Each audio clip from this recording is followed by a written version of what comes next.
Neil, can we start? Yes, please. Great. Thank you so much, everyone, for joining us today. The Deep Tech Club Confluence, it is after a long time because of the COVID, we could not do it. So I'll just make a small context setting, and then I'll pass it on to Bharat, who's gonna be the leader for today. He's gonna be the navigator and driver for the whole discussion today.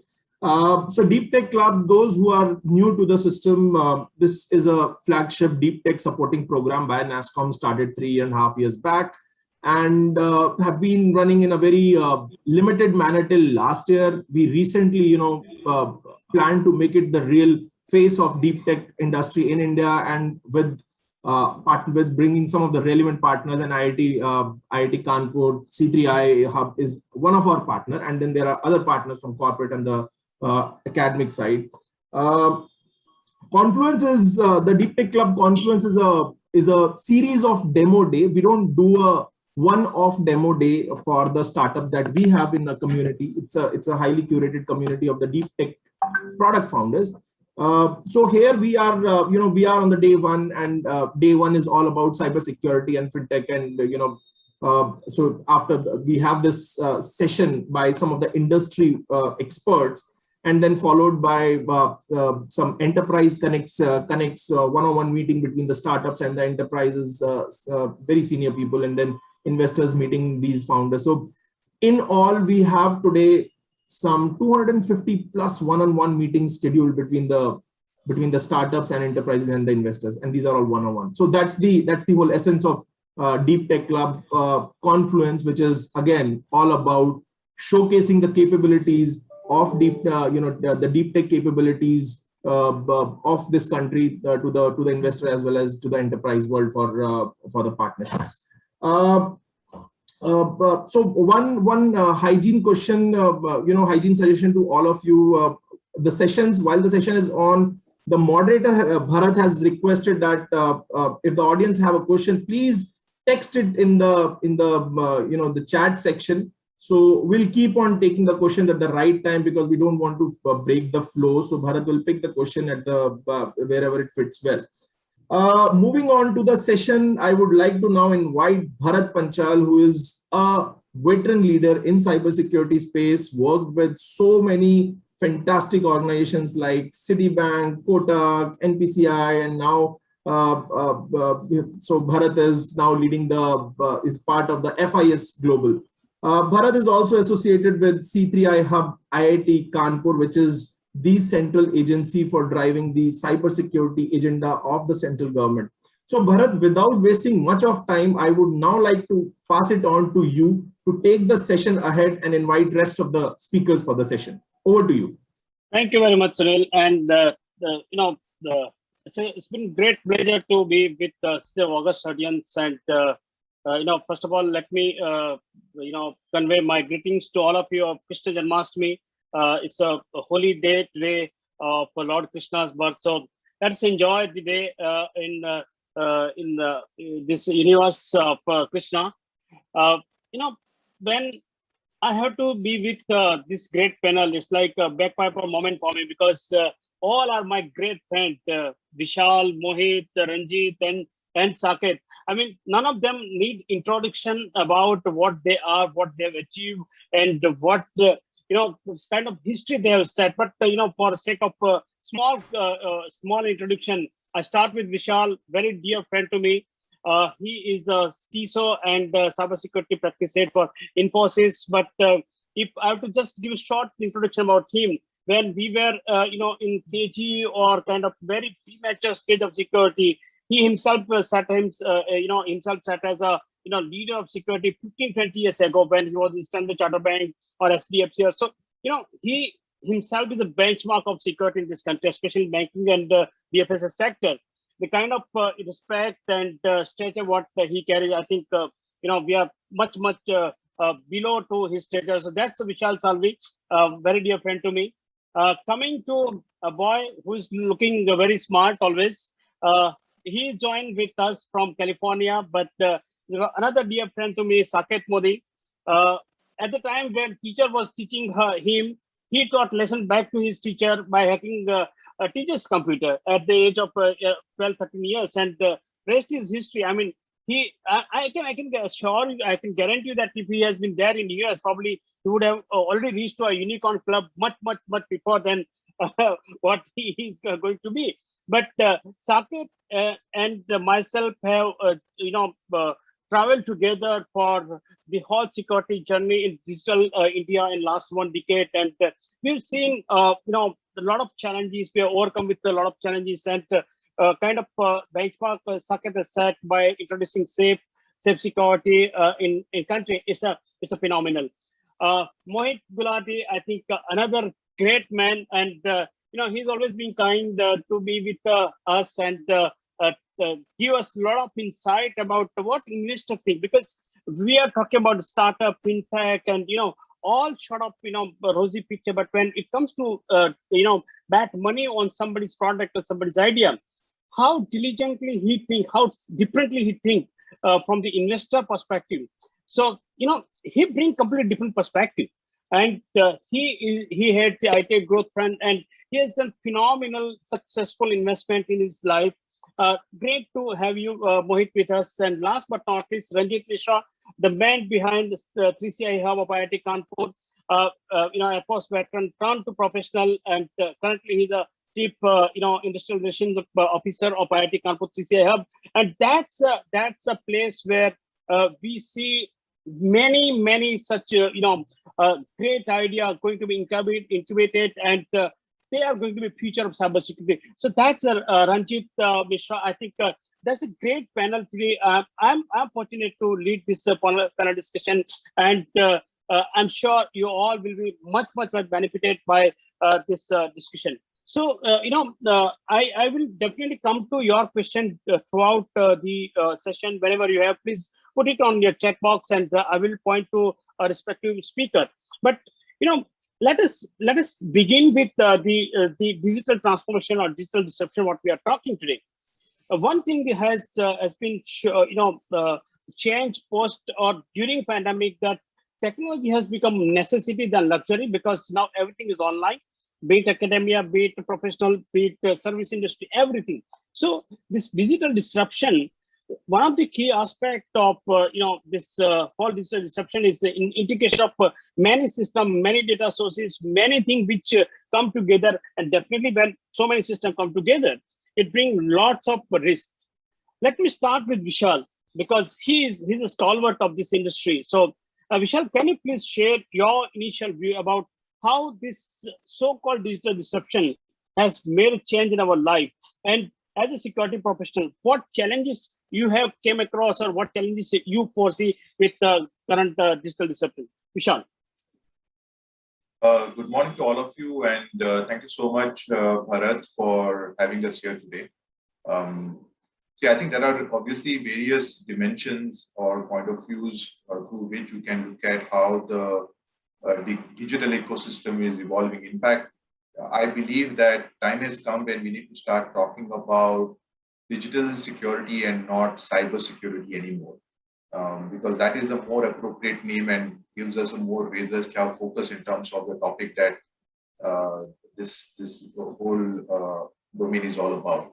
But I think one thing I think is important, and I've been talking about this regularly now, is there's a need to take a step back and recognize that the digital ecosystem, and within that the cybersecurity and digital security ecosystem has done extraordinarily well in this again extraordinary times of pandemic, right? Because overnight we had to pivot towards working from home and change our architecture and scale our architecture to allow that connectivity to happen. And we are not just talking about just connectivity, but we're talking about trusted connectivity. And the fact that the world has been still okay to pivot to this new way of doing things without having any doubts or any mistrust in this is itself, we have done well. So I think we need to maybe pat on the back both the technology teams and the cybersecurity teams that because of the foundational work that we have been doing it for so many years, we've been able to reap the benefits of that, right? That's number one. the second part, I think, is in terms of the,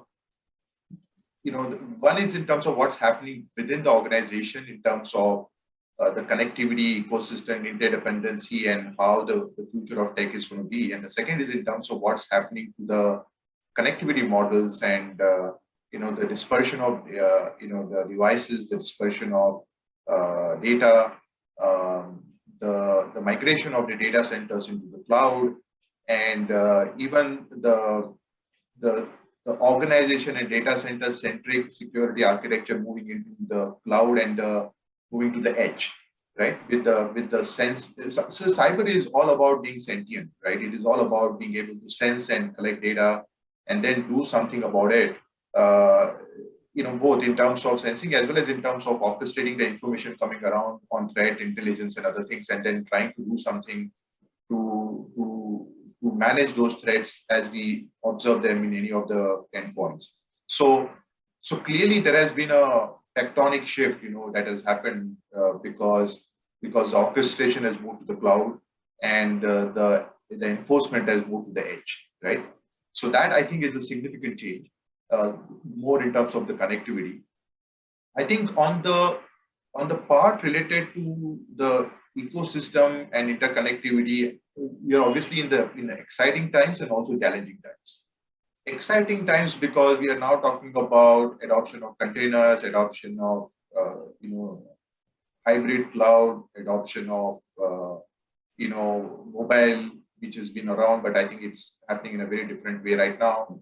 But I think also we talk about data lakes, we talk about the way in which we talk about agile development and how the future of software-defined everything is going to happen.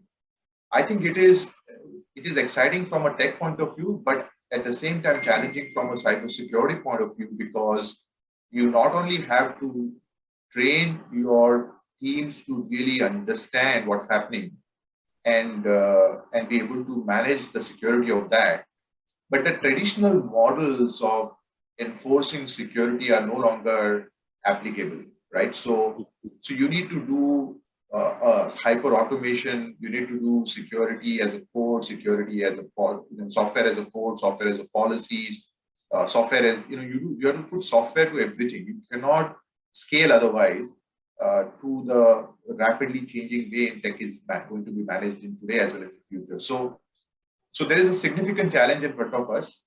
Security is changing in a very, very fundamental way. And even the traditional models of ISO 27000 are not able to withstand this. They're crumbling down. And so we need to ask ourselves, do we need to really continue to look at ISO audits and other things and give us assurance, or start looking at a different model to get assurance on security? So those are some of the thoughts. I know I can go on, but in interest of time, I'll give it back to you, Bharat. Thank you, Vishal. I think one of the important point what I got from you that unlike other medical and paramedical people, those who have really done fantastic job during pandemic, same credit goes to the IT people as well, because during all this pandemic, the supply chain, be it medical or be it banking, I think we haven't seen a major breakdown in any of the system. At least IT dependency was huge, rather phenomenally increased overnight, but that has withstand or sustained in this huge demand. But at the same time, while we are talking about the challenges and when we understand certain aspect, especially around the risk being faced, as you rightly say that it is completely new risk overnight because of the paradigm shift from work from office to work from home. One of the important element in the digital adoption is how an organization can build trust in the mechanism, because security is all about, and I need not to tell anything about security to you, but let me bring in Saket Modi. Saket, what is required today is a mechanism that can build trust, because at the end of the day, a customer is always looking for one assurance: is my information safe? Is my money safe? Is my product safe? In that case, when it comes to customer, that implies that the organization need to look at adopting new technology for safety, security, and it is not one time affair. It is a continuous, because the technology dynamic, the security is also dynamic. In that case, can you please share your insight about how the paradigm shift is taken place in terms of security as well along with the technology, and what should be the best way to manage cost, benefit, and even with cost and benefit, the paradigm paramount requirement, how we can give that assurance back to customer that yes, you are in safe hand. Thank you, Bharat. And firstly, I want to start by thanking you for having me here. It's truly an honor to be a part of this panel. There are such incredible, I would call all of you guys legends. And for me as a young first-time entrepreneur, it's truly an honor. So thank you for the opportunity, Bharat. Vishal sir already set the bar very high, so I'll try to match up to that in terms of my views around cybersecurity and the assurance part, which you mentioned, Bharat. Let's divide cybersecurity into two parts, cyber and security, right? And let's talk about both. So let's first talk about cyber, or digital in a slightly more amplified fashion. I like this line which the CEO of PayPal said, that during the pandemic, we went from being Flintstones to Jetsons in 9 months, right? So if you watch the cartoon, you know exactly what I'm talking about, right? And very rightly so. And it's not just the 9 months. If you actually slightly go back in time, and I'm talking about the late 90s, technology was always a back office enabler, right? So you always had ERP automation, you always had ways by which you will automate and increase the efficiency of the back office. That was what the 90s was all about, right?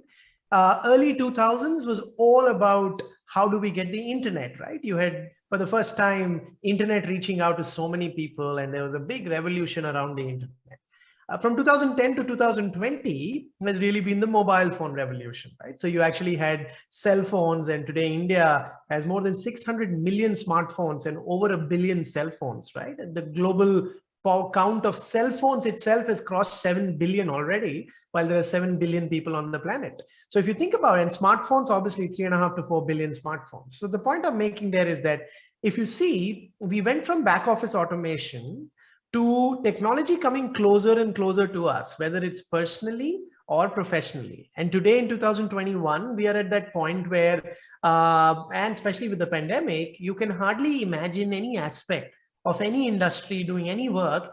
You can't almost imagine it without technology, right? Technology can be in any shape or form.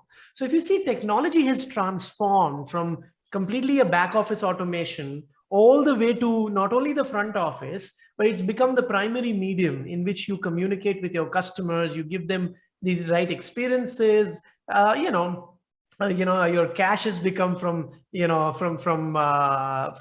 hard paper to virtual currencies, for that matter, right? And Bharat, you are one of the champions who has seen the whole transition. So the point I'm making there is, while that happened to cyber, when you look at security, unfortunately, security is still not transformed the way it should have.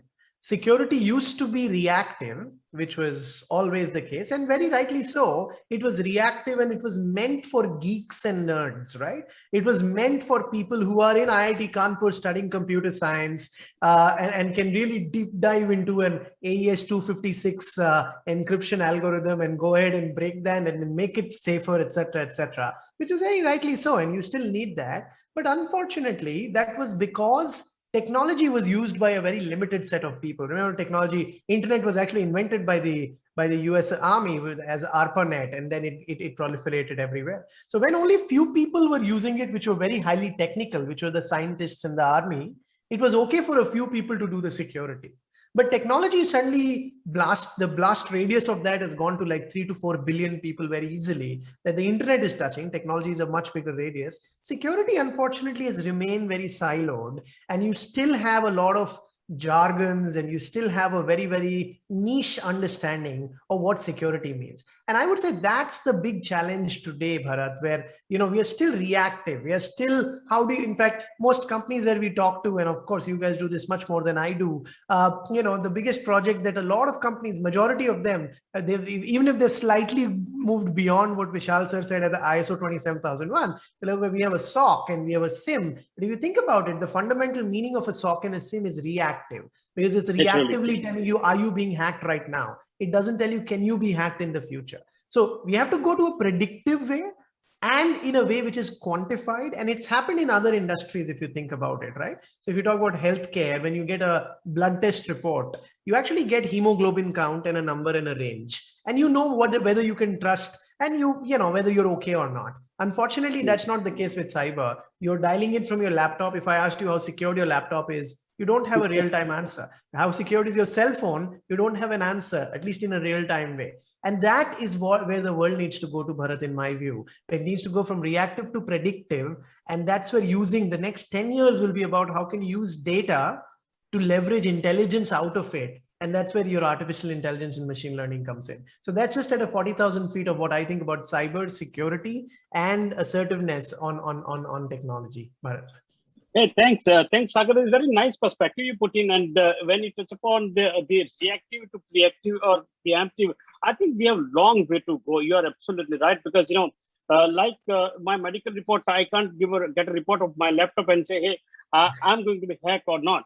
But, again, that requires a lot of innovation. And probably we are surrounded with a lot of buzzword around us about innovation in fintech and the WhatsApp moment of UPI. I think we all are a witness to that. The day when we launched on 11th of April 2016, we saw that UPI is going to be a game changer, but we never envisaged that it will be so soon. I mean, 4 billion transaction a month is not a small thing in a country like India. But we have had a lot of innovation to happen. But when we are talking about innovation, we heard about CBDC, the central bank digital currency, or cryptocurrency, or Bitcoin, and so many things.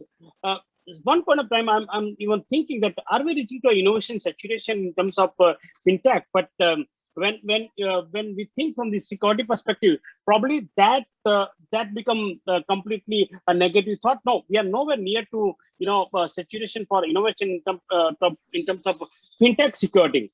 But let me bring in the investor, because eventually you need money to materialize your dream or materialize your innovative ideas.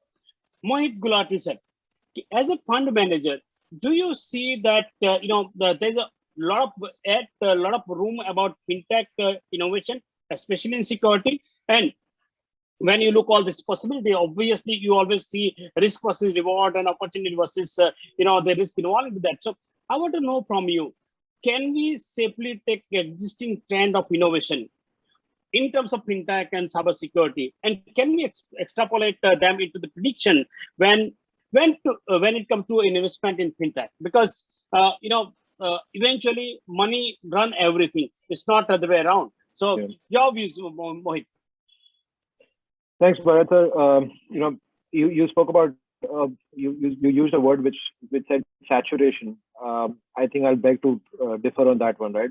I think we've just started the innovation curve. What we're doing with the central bank CBDC, that's a game changer of a different kind, right? Just to put numbers into perspective, between 2014 to 2021, close to 24 lakh crores was transferred to about 800 million Indians directly into their bank accounts.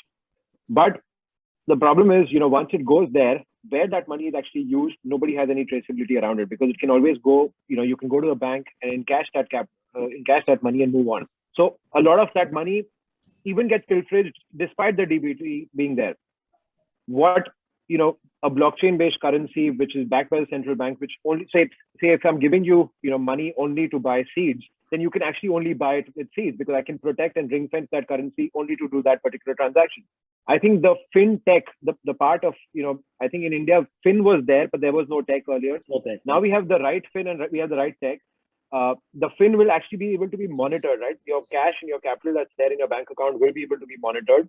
and you can actually use it, and you know exactly where your currency is going. I don't think any country in the world of the size of India, or even close to India's size, can even envisage doing something like this. What we're trying to build. Club this with UPI, club this with all the innovation that we've done. I think India is going to have like the mecca of all bull runs in the next 10 years. And if our stock markets are, and I don't want to be speculative in the stock markets, but if you look at Nifty at 16,800 today, things look expensive. But clearly, I think the view is you're taking a 10-year view on India, and you said that this is going to be the world's best performing country because regulation is fine here. There is, at least till 2024, there is political stability here. We have some, I'm not saying we are a country which is completely marred, which is completely, free of any sort of geopolitical problems. We do have our set of problems, but I think there's just so much that we're going to capture in the next 5 to 10 years. So as an investor in the fintech space, I think the party has just begun. I see HDFC Bank up for disruption. I see Bajaj Finance up for disruption because there are going to be so many new players playing a completely different game, completely data backed, being able to lend to the right people at the right time. I think that alone is going to be a possibility which will have like 15 startups coming in. So I think we are in a golden age of fintech for the next 10 years. I don't want to be speculative around cryptocurrencies. They have their use cases in a lot of countries. There has been a lot of commercial application of it. With every currency, there's always a negative side. Even with the physical notes that you have, there's a joke in the US, right? For every $100 note that you pick up, there's the chance of that note being drug money is 110% higher, right? So that's the same with India. You can look at currency the way you want to, but I think as you start building it on a blockchain, there is a lot more accountability. There's a lot more traceability, and that will just change the way India consumes. So extremely bullish on the way fintech is evolving. Superb. I think, when an investor say that we are the golden age of fintech revolution, what more confidence you need? I mean, that's a confidence what you got for us, Mohit. But, we heard Vishal talking about the current challenges. Saket was talking about, how solution side, he is also bullish. And you as an investor, you are also bullish. But when it comes to startup, the larger issue, in my view, what I've seen that, when whole recipe is ready, there has to be a taker, there has to be a buyer. And probably one of the my own experience is that when a product is indigenous, made in India, we all look at, with a very suspicious way that it is desi. So it may be, we have our mindset, okay, it may be deteriorated compared to the rest of the world. I think that is one of the biggest hindrance. But when it comes to, when it comes to startup, fintech startup, the kind of risk what they face, that impact the entire venture.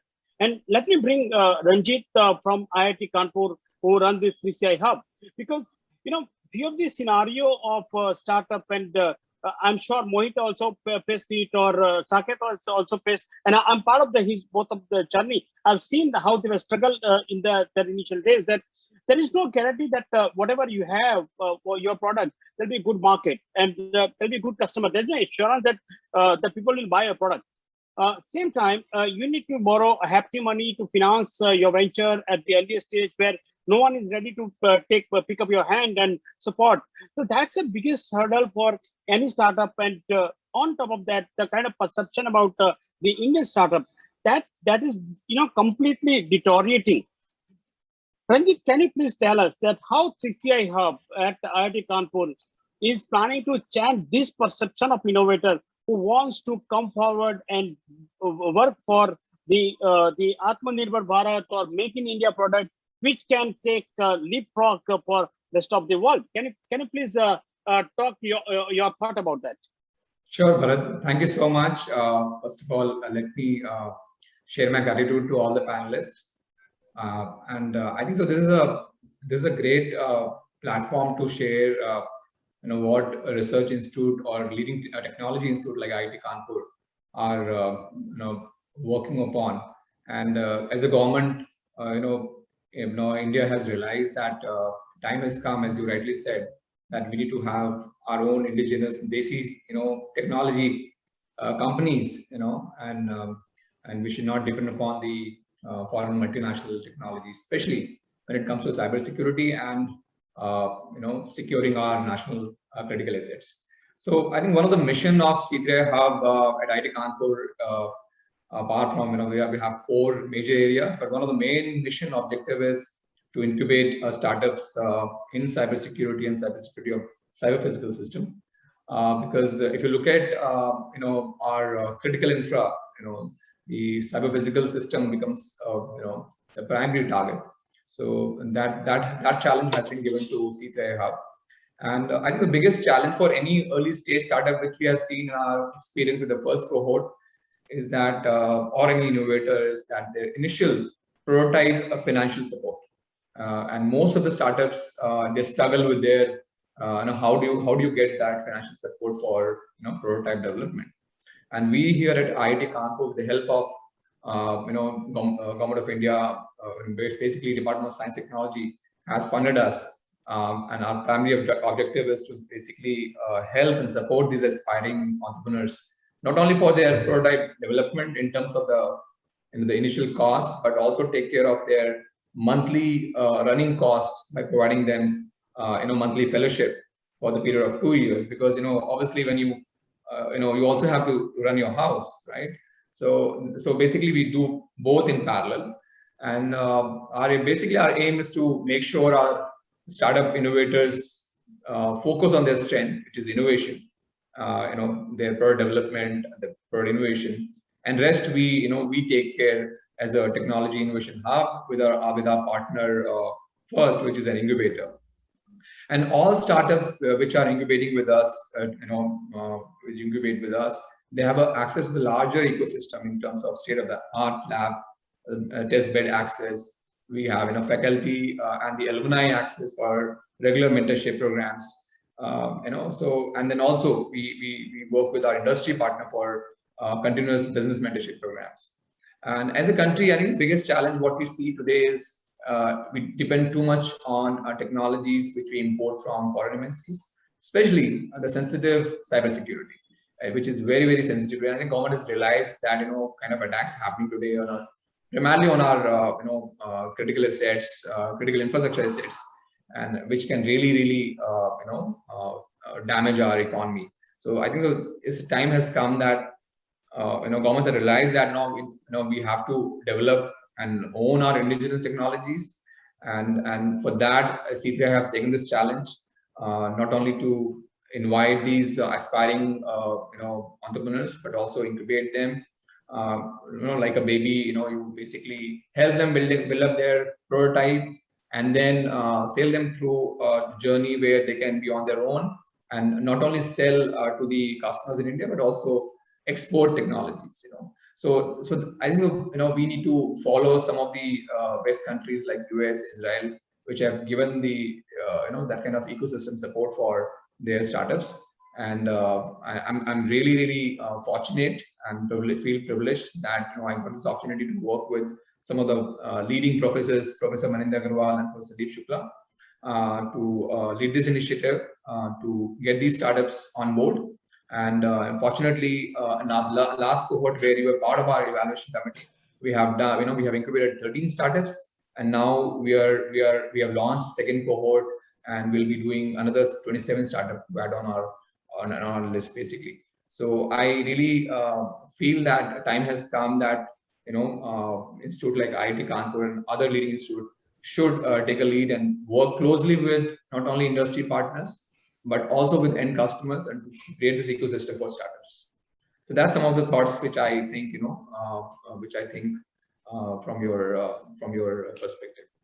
Great, Ranjit. I think at least two people, Ranjit and Mohit, has given enough of confidence that for startup, probably achhe din are already begin or about to begin. So I think that is one good confidence we gain out of this two gentlemen's point. But let me bring in Vishal again, because when it comes to cost and regulation, he has seen not only banking industry, but being a cybersecurity practice head of Infosys, he has seen so much of industry, and he can bring in different perspective.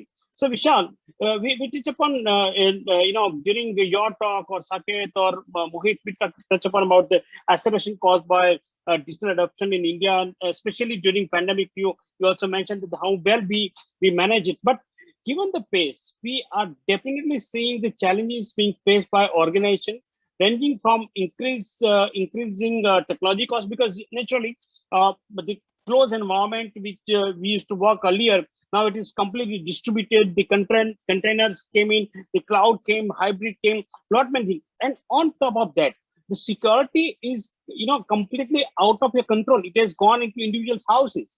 Now, in that case, the enhanced monitoring of managing cyber risk, the cost has gone phenomenally.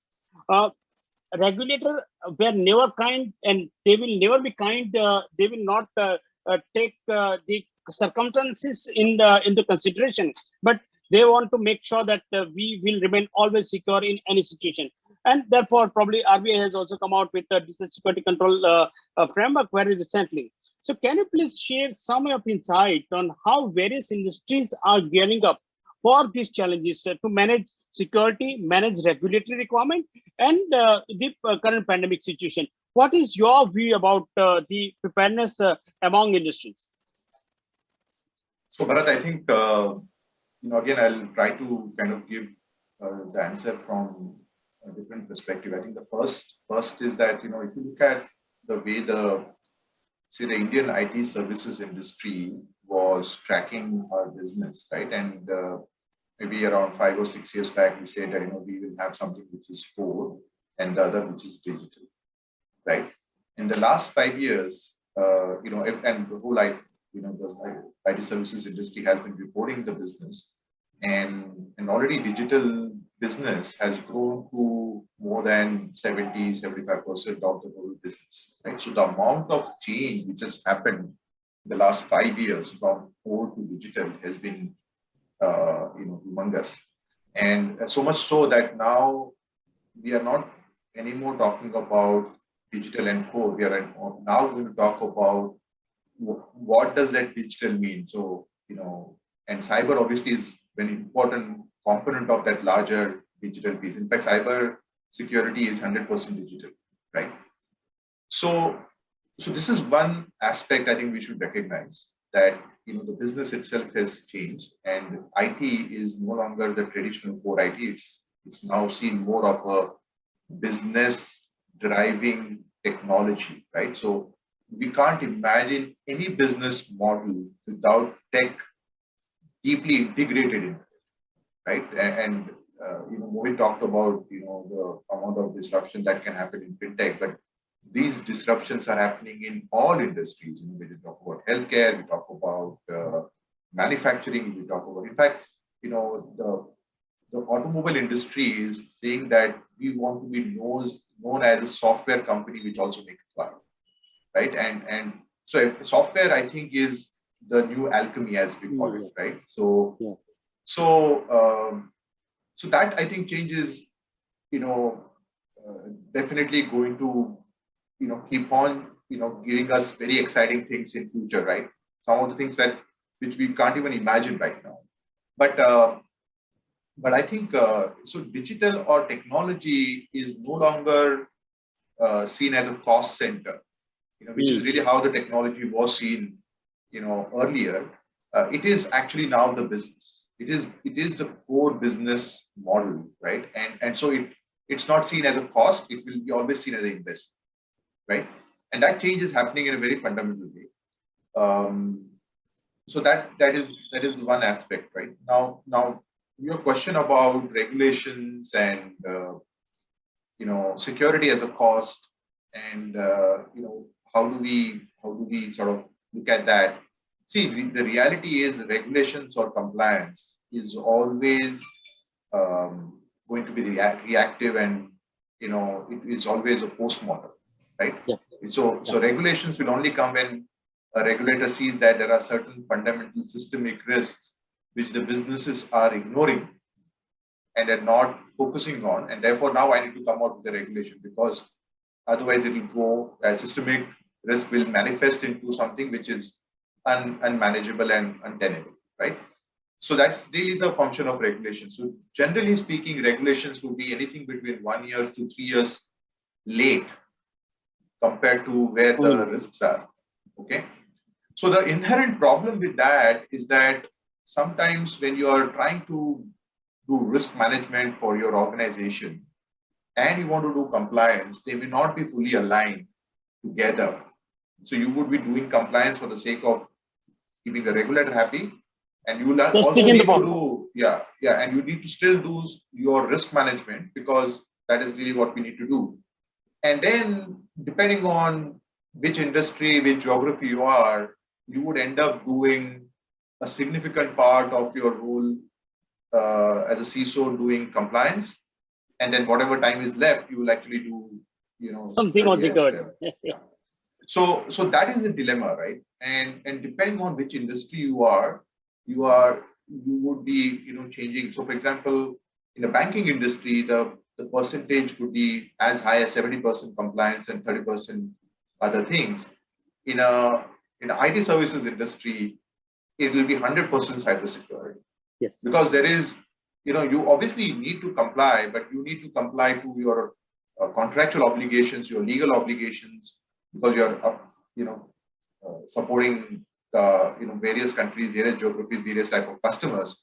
But you're still doing what is right, from a security point of view, and you don't. So in a way, it's not 100%. I would say that there is still 20% of compliance work, but it's something which is still manageable, right? So I think that there is a need to see how we can simplify and align this together. Okay, there is a very radical thinking, about, or more of like a idealistic thinking about, why do we need so many regulations? Why do we need so many frameworks? Why do we need so many, geographical, specific requirements? Because that will all create cost. Yeah. And because of that cost, it creates overheads, right? If you just imagine a world where we have simplified regulation, one single policy, one single framework that everybody needs to follow. Like, for example, we have it for PADSS, for example, payment card industry, PADSS and PCIDS is a universally recognized standard. And for whatever reason, I think for last, it has simplified the payment card industry security standard. You don't need to really try and do various things. And even now, every application which is developed complies to that one standard. So imagine a world where everything follows that one framework or standard. It will be much simpler to do. But like I said, it's idealistic thinking. It is not going to happen tomorrow.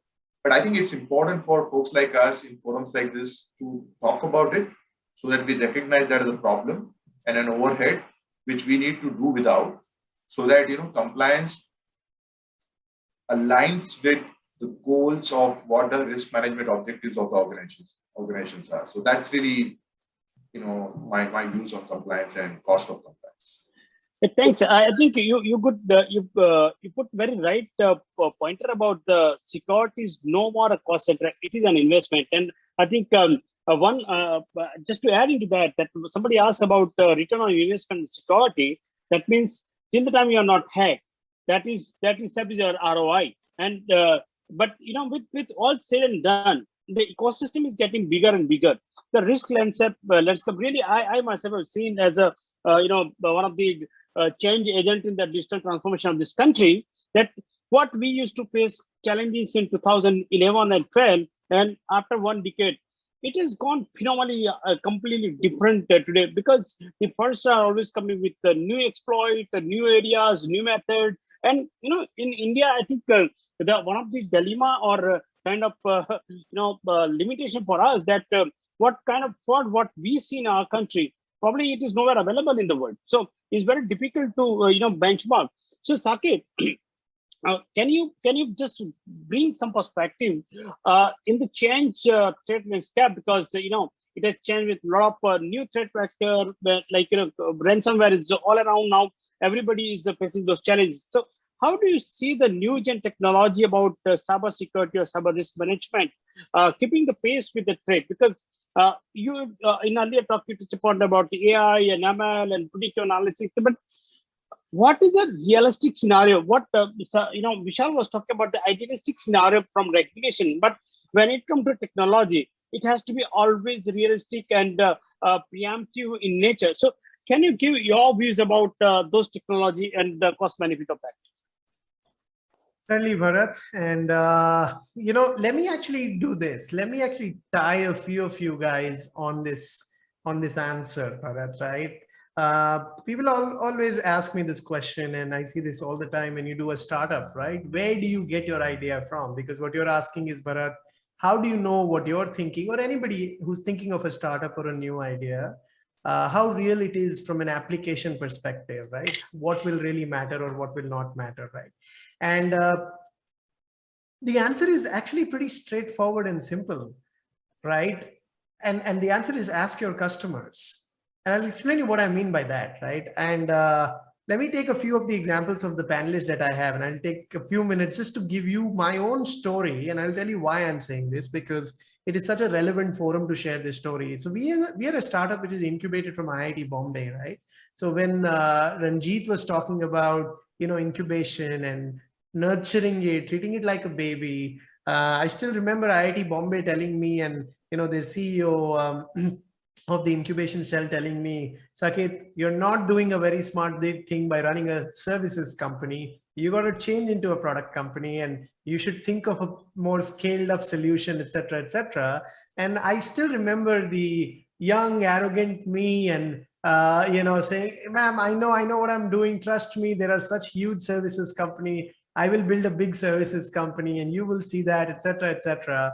We were doing services. I still remember, Bharat, again, we got connected because of services, because we did your, pen testing, vulnerability assessment, during some very critical times.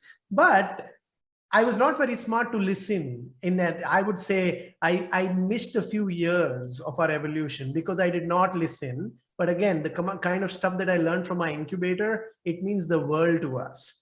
Then Bharat, your story, and I've not asked you this, but I'm going to still share it with the people because they understand what a huge impact people like you can make to young startup entrepreneurs like us. I still remember thinking of the idea of quantifying the cyber risk, because we predict breaches, right? We go to companies and predict breaches. I still remember walking into your NPCI Capitol building office, and you were always very kind with your time and generous with your time. You always used to host me there whenever I was in Bombay. And I remember walking to you and I said, I'm jumping all the time. So I was sitting in your cabin and I say, Bharat, this is what I'm thinking.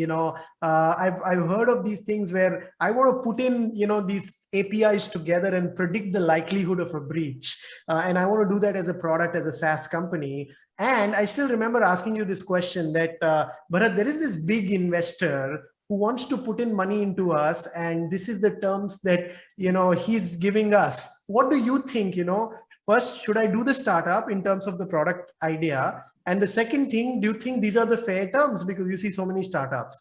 And I still remember, he said that, you told me that, Saket, you reminded me of an Amitabh Bachchan movie, which I've never seen. And I know it was a very famous movie. And you said that, Muqaddar Ka Sikandar. And you told me that, Saket, it has a very famous scene. And I still remember that line which you mentioned.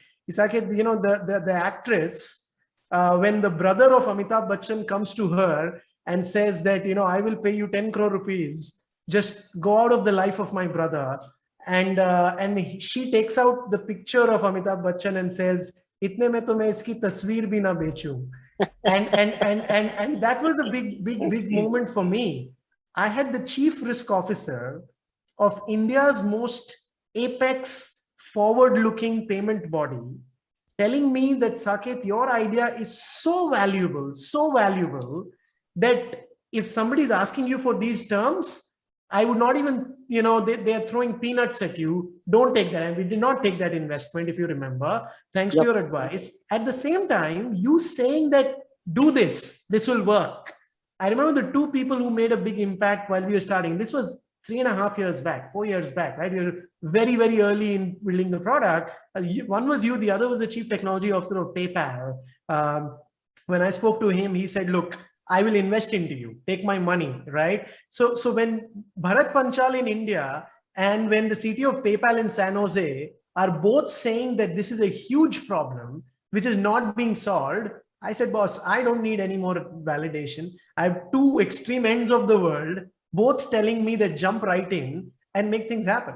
Now, ideas are great. You always want to execute that, right? How do you actually bring that to execution? That's where Vishal sir comes in, right? So Vishal sir, again, we are so proudly partners with Infosys, and we actually cracked our, one of the largest $1 million deals in the United States, thanks to Infosys, thanks to Vishal sir, right? So we went to Vishal sir, and again, I've known him. He's been again very kind with his time since his HDFC Bank days. I still remember sitting in his cabin so many times.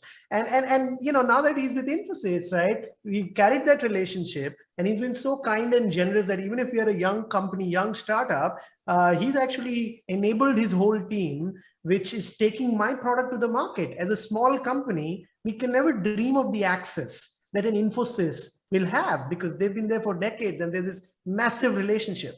So again, if you think about it, incubated from, an IIT Bombay, raised funds along the way, and that's where Mohit comes in, validated the idea from a real customer, that's where Bharat comes in, and then scaled it up with an Infosys which is out there. It's like a perfect thing. And at least I know that there are a ton of entrepreneurs out there. I mean, you literally have people on the call because of which we are today worth hundreds of millions of dollars. That's because of these people. I just wanted to put it out there, Bharat, because I know we are almost through with the time. But again, that's the reason I can't be thankful enough for everything that you guys have done.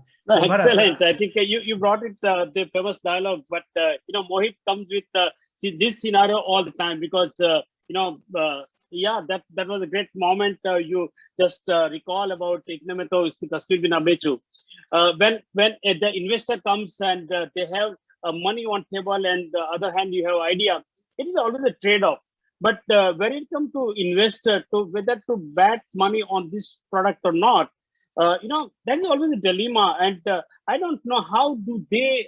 I just pass on that advice just out of curiosity. That it's not a great deal you should. But Mohit, when you are asked to bet money on some idea, be it Saket's ideas or Vishal's or my idea, they were part of our relation. But when you analyze that, how do you do your own risk management? Because it's ultimately hard-earned money, which you are a trustee of somebody's money putting on somebody's idea.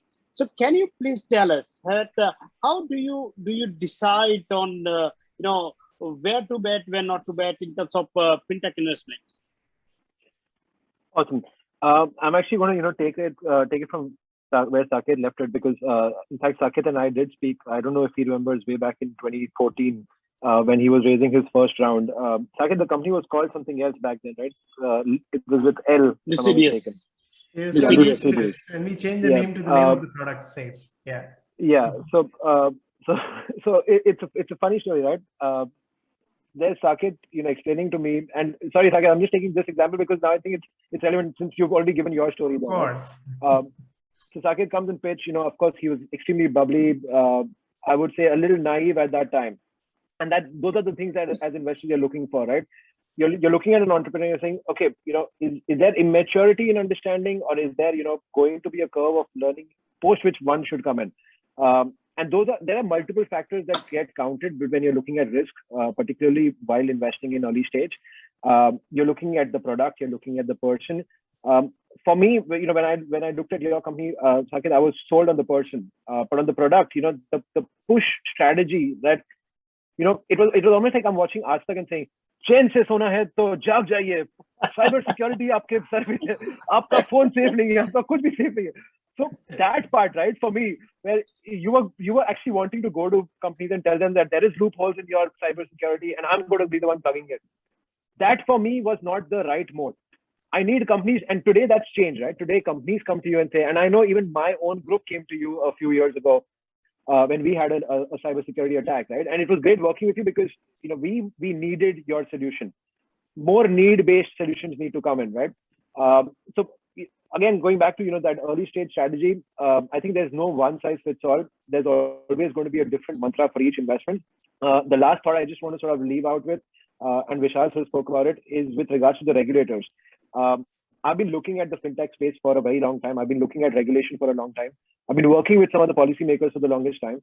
I can safely tell you, yes, our regulators are very anal. I think RBI, SEBI, all of them put together. But and one of the very high SEBI officers once explained this to me. He said, "Beta, a retail investor in our country is like my darling child. It's my job at SEBI to make sure that he is protected from anything that can go wrong to him. And in that bid to do that, I am so anal about all the regulations that are there, which is why I make every bank comply." And Vishal sir, you're from HDFC, with due credit to HDFC, they deserved to be on that probation period of 6 months where the credit cards issues were shut, because it was a horrendous tech platform for India's largest bank. And as a regulator, I'm concerned about the citizens who have capital in that bank, right? Till date, I think HDFC's mobile banking app is still not up there, despite being the largest bank in the country. So I think, from the regulation perspective, we probably are a little myopic in thinking from today's side. But if you look at a 10-year or a 20-year horizon, we will emerge as a more stronger economy because of the way our regulations are structured. We don't have too many of these exotic products like what Wall Street has done. For those of you who don't know about this, there's something called a FOMO index on Bloomberg. Wall Street even has something called FOMO index. That if you are missing out on investing in stocks, invest in this index, which will invest in the FANG group of companies. I mean, in India, you can't even think about this. Can you think about having a FOMO index where you'll have, happiest minds and all these crazy stocks which have gone rallying? So I think as a regulation side, we've done a decent job, in my opinion. Again, I'm not a subject matter expert in this. Just answering your question. Early stage investing or even late stage investing, it's a matter of a bunch of things. Risk, of course, is something that you are looking at. But I think from a venture capital perspective, the risk reward ratio is what you're willing to take. If my risk is decent and my reward upside is high, at least most venture capital investors today are willing to take the bet because of the availability of capital. Thanks, Mohit. Great, Mohit. While you're talking about investment and product and security, all, but I have my personal opinion about the growth in terms of innovation is very, very restricted in the government sector, because the government labs at their limited capacity. At the same time, the private sector innovation, and unfortunately, the public and private equity in terms of innovation is yet not seen. I think we are having very small indigenous industry, and as I mentioned earlier, that it is not that attractive scenario for startup to go and sell the product in country. Ranjit, from this 3CI Hub or IIT Kanpur side, do you think it is too late to change the system, or is there a possibility to bring some national, like what Vishal mentioned about the PADSS, the Universal Standard for Payment Security? Is there a need to have a national innovation policy to support the startup in respect? Because again, it should not be IIT Kanpur or C3I, but you go to any academia today, the same problem they are also facing.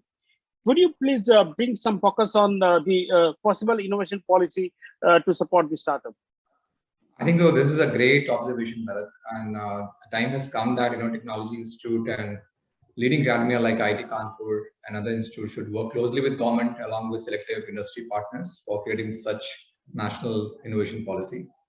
We should clearly define clear guidelines and action plan for different technology domains like cybersecurity, AI, robotics, and all current and newer technologies which are important for India as a country.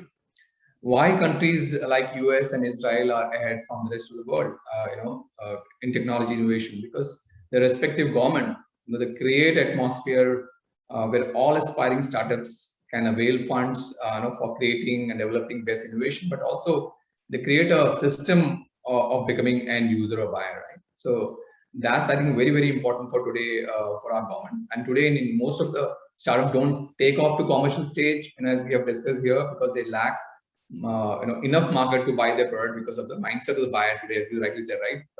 The Desi product, right? And now time has come that all users and buyers should they give a chance to all India-based startups for ensuring technical business support which not only create a positive ecosystem for our aspiring startups, but eventually help our nation, building our own technology in the longer run and build up more economy, more jobs, etc. So that's, I think, so in nutshell, what I see is that a good starting point where C3 Hub is leading this way, and probably in all the panelists from different verticals are there, and probably continuing this whole panel, we should work closely to create such national innovation policy, or also some national security, cybersecurity council kind of thing in IT Kanpur. Great. I think that bring a lot of perspective in terms of our confidence, in terms of support to the startup ecosystem. And though we are reaching exactly on dot time for closure of our session, and there are no question, but I have very small rapid fire question to all of you. Let me start with Mohit, because he has a very hard stop to go. So Mohit, recognize there is a pressure to put money to work in 5-year cycle. What study do you think make the most sense right now? Will you invest in fintech startup, or will you invest in blue chip stock or mutual fund for next 5 years? So for starters, I'll extend the 5 years to 7 years to make more money. So increase the cycle and basically invest in, mutual funds and blue chip stocks. I'm not a firm believer on, because I think each one of them is up for disruption. I would bet on the next leg of great innovations coming out of India, be it in fintech. Vishal spoke about automobiles. I think what Mahindra has showcased with the XUV 700 is literally a glimpse into the future of how Indian automakers are thinking. It's incredible for an Indian automaker to come out with that level of automation, and we've done some deep tech investments which are aiding Mahindra as well as some of the other manufacturers. So I think, like I said, right, 10-year golden phase. Bet on anything in this country and you will make money head over heels. If you have a 5-year fund, extended by 2 years, you'll make more money. Superb. So nice. Mohit, thank you very much for joining with us. I know you have to leave, but we'll be in touch. We are always in touch, and look forward for more interesting session ahead. Thank you very much. Coming back to you, Vishal, just your closing remark. What trend will shape the cybersecurity domain? Because you are the torchbearer of cybersecurity in this country, and your views make a lot of sense for all of us. What's your view on that? In the immediate term, Bharat, the top 10 trends are all ransomware related. Okay, so ransomware, I think, is ruling the everything right now, and everybody is only talking about that at the risk of losing out on other aspects. That's number one. I think cloud native security is going to be very, very important. And I think that adoption is going to be very critical. Platformization and platform-driven security is going to be the trend, because organizations are going to find it very hard to buy, integrate, and run security. So just like data centers are moving to hyperscalers, security and point security will move towards cloud-enabled platform-based security services. Cybersecurity or digital security will also now start thinking about human safety because of OT, IoT, and connected everything. So that is going to be something that we have to anticipate and expect. Agile and digital is going to be the future norm in security. And I think, last point is that this demand supply challenge of people and talent in cybersecurity will continue, and it will keep on increasing and becoming more and more acute as we go along, because the demand is going to be much, much more than the supply that we are currently facing. Indeed. I think that's a very great point you mentioned about the demand supply gap that is really causing problem, not only India, across the world.